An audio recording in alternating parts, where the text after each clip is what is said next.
चाणक्य जी कहते हैं, स्त्री हो या पुरुष, दोनों के लिए सुबह की शुरुआत अच्छी हो जाए तो पूरा दिन सुखद और शांत रहता है। इसी वजह से सुबह सुबह कोई ऐसा काम नहीं करना चाहिए जिससे दिन की शुरुआत ही बिगड़ जाए। यदि ऐसा होता है तो पूरे दिन ही हमारे स्वभाव पर और सभी कामों पर इसका गलत असर होता रहता है। चाणक्य जी कहते हैं, सुबह उठते ही जीवन साथी से या परिवार के किसी और सदस्य से वाद विवाद नहीं करना चाहिए। परिवार से प्रसन्न होकर मिले। यदि सुबह से वाद विवाद हो जाएगा तो दिन भर इसका तनाव बना रहेगा। हम स्वयं भी दुखी रहेंगे और परिवार के सदस्य भी। दोस्तों, गुस्सा इंसान का सबसे बड़ा शत्रु बताया गया है। इस भाव में किए गए कार्य परेशानी का ही कारण बनते हैं। यदि दिन की शुरुआत में ही हमें गुस्सा आ जाएगा, पूरे दिन स्वभाव में ये भाव बना रहेगा। क्रोध में व्यक्ति को सही गलत का ध्यान नहीं रह पाता है, वाणी पर नियंत्रण नहीं रह पाता है। कभी कभी ऐसे शब्द बोल दिए जाते हैं जो रिश्तों को बर्बाद भी कर सकते हैं। इसीलिए इस बुराई से दूर ही रहना चाहिए। क्रोध को काबू करने के लिए सुबह सुबह कुछ देर योग ध्यान करना चाहिए। चाणक्य जी कहते हैं, सुबह के समय परिवार के सभी सदस्यों से सम्मान पूर्वक व्यवहार करना चाहिए। विशेष रूप से माता पिता के संबंध में ये बात हमेशा ध्यान रखनी चाहिए। परिवार में कभी कभी कुछ ऐसी बातें हो जाती हैं जब रिश्तों में तनाव उत्पन्न हो जाता है। ऐसी स्थिति में किसी का अपमान नहीं करना चाहिए। परिवार में कही गई अपमानजनक बातें दोनों पक्षों को बहुत ही पीड़ा देती हैं। यदि सुबह ऐसा हो जाए तो दिन भर मन उदास रहता है। चाणक्य जी कहते हैं, सुबह ब्रह्म मुहूर्त में यानी सूर्योदय से पहले ही बिस्तर छोड़ देना चाहिए। चाणक्य नीति के अनुसार सुबह जल्दी जागने वाले लोगों पर सभी देवी देवताओं की कृपा बनी रहती है। साथ ही स्वास्थ्य के लिए भी ये वरदान है। जो लोग सुबह देर तक सोते हैं वे आलस्य का शिकार हो सकते हैं। इस कारण दिन भर कार्यों में गति नहीं बन पाती है, उत्साह में कमी आती है।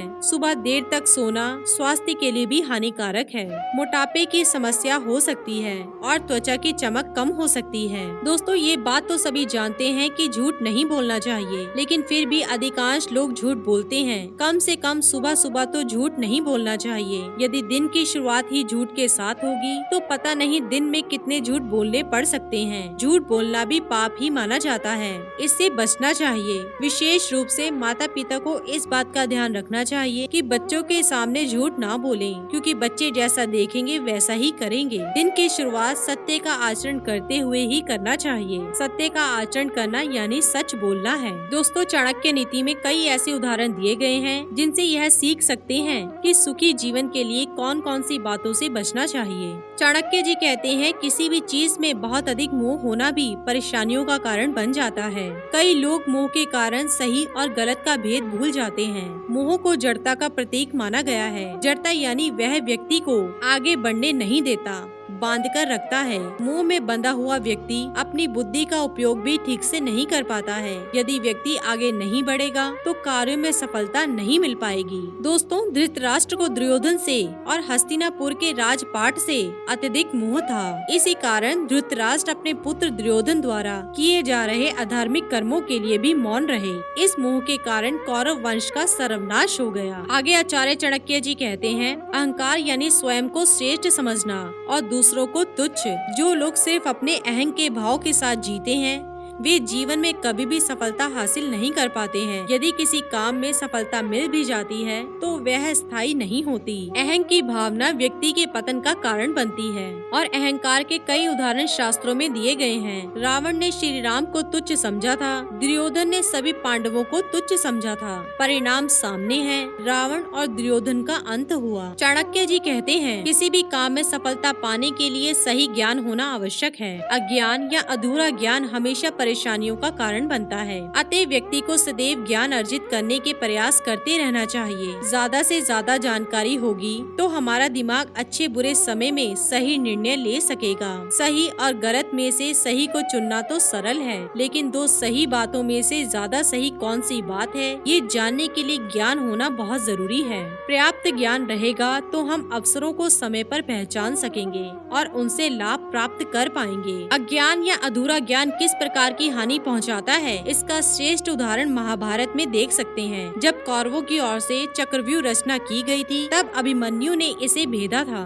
अभिमन्यु चक्रव्यूह में प्रवेश करना तो जानता था, लेकिन चक्रव्यूह से पुनः लौटना नहीं जानता था। इस कारण वे चक्रव्यूह में फंस गए और मृत्यु को प्राप्त हुए। ठीक इसी प्रकार आज भी अधूरा ज्ञान हमें भी परेशानियों में फंसा सकता है, अतः ज्ञान बढ़ाते रहना चाहिए। चाणक्य जी कहते हैं, जब किसी व्यक्ति के मन की बात पूरी नहीं हो पाती है तो उसे क्रोध आना स्वाभाविक है। जो लोग इस क्रोध को संभाल लेते हैं वे निकट भविष्य में कार्यों में सफलता भी प्राप्त कर लेते हैं, जबकि जो लोग क्रोध को संभाल नहीं पाते हैं और उसके आवेश में गलत काम कर देते हैं वे परेशानियों का सामना करते हैं। दोस्तों, रामायण में रावण ने क्रोधित होकर विभीषण को लंका से निकाल दिया था। इसके बाद विभीषण श्री राम की शरण में चले गए। युद्ध में विभीषण ने ही श्री राम को रावण की मृत्यु का रहस्य बताया था। क्रोध के आवेश में व्यक्ति ठीक से निर्णय नहीं ले पाता है, अतः क्रोध को काबू करना चाहिए। इसके लिए रोज मेडिटेशन करें, ध्यान से क्रोध नियंत्रित हो सकता है। आगे आचार्य चाणक्य जी कहते हैं, जिन लोगों में असुरक्षा की भावना होती है वे किसी भी काम को पूरी एकाग्रता से नहीं कर पाते हैं।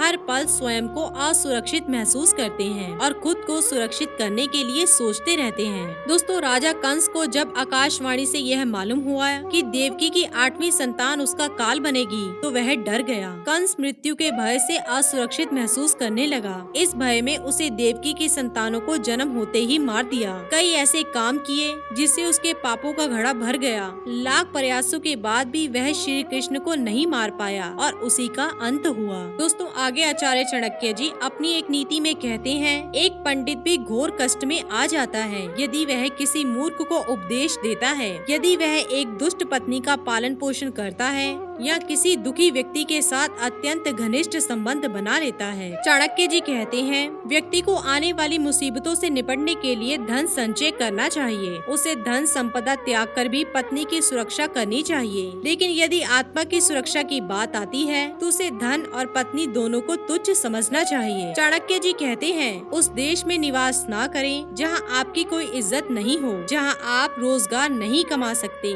जहाँ आपका कोई मित्र नहीं और जहाँ आप कोई ज्ञान अर्जित नहीं कर सकते।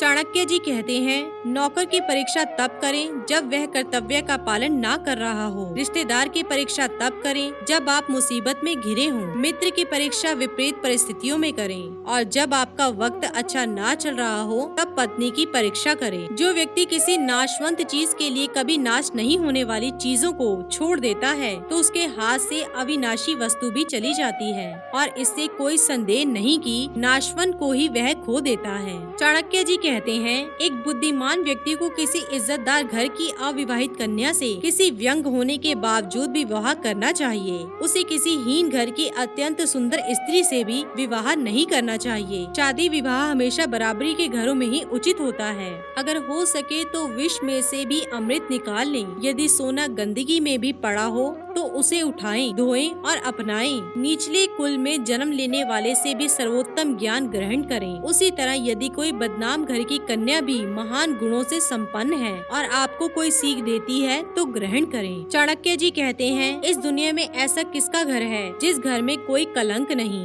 वह कौन है जो रोग और दुख से मुक्त है? सदा सुख किसको रहता है? आगे आचार्य चाणक्य जी कहते हैं, मनुष्य के कुल की ख्याति उसके आचरण से होती है। मनुष्य के बोल चल से उसके देश की ख्याति बढ़ती है। मान सम्मान उसके प्रेम को बढ़ाता है एवं उसका शारीरिक गठन उसके भोजन से बढ़ता है। लड़की का ब्याह अच्छे खानदान में करना चाहिए। पुत्र को अच्छी शिक्षा देनी चाहिए। शत्रु को आपत्ति और कष्टों में डालना चाहिए एवं मित्रों को धर्म कर्म में लगाना चाहिए। एक दुर्जन और एक सर्प में यह अंतर है कि सांप तभी डंक मारेगा जब उसकी जान को खतरा हो, लेकिन दुर्जन पग पग पर हानि पहुंचाने की कोशिश करेगा। राजा लोग अपने आसपास अच्छे कुल के लोगों को इसलिए रखते हैं क्योंकि ऐसे लोग ना आरंभ में, ना बीच में और ना ही अंत में साथ छोड़कर जाते हैं। जब प्रलय का समय आता है तो समुद्र भी अपनी मर्यादा छोड़कर किनारों को छोड़ अथवा तोड़ जाते हैं, लेकिन सज्जन पुरुष प्रलय के समान भयंकर आपत्ति एवं विपत्ति में भी अपनी मर्यादा नहीं बदलते।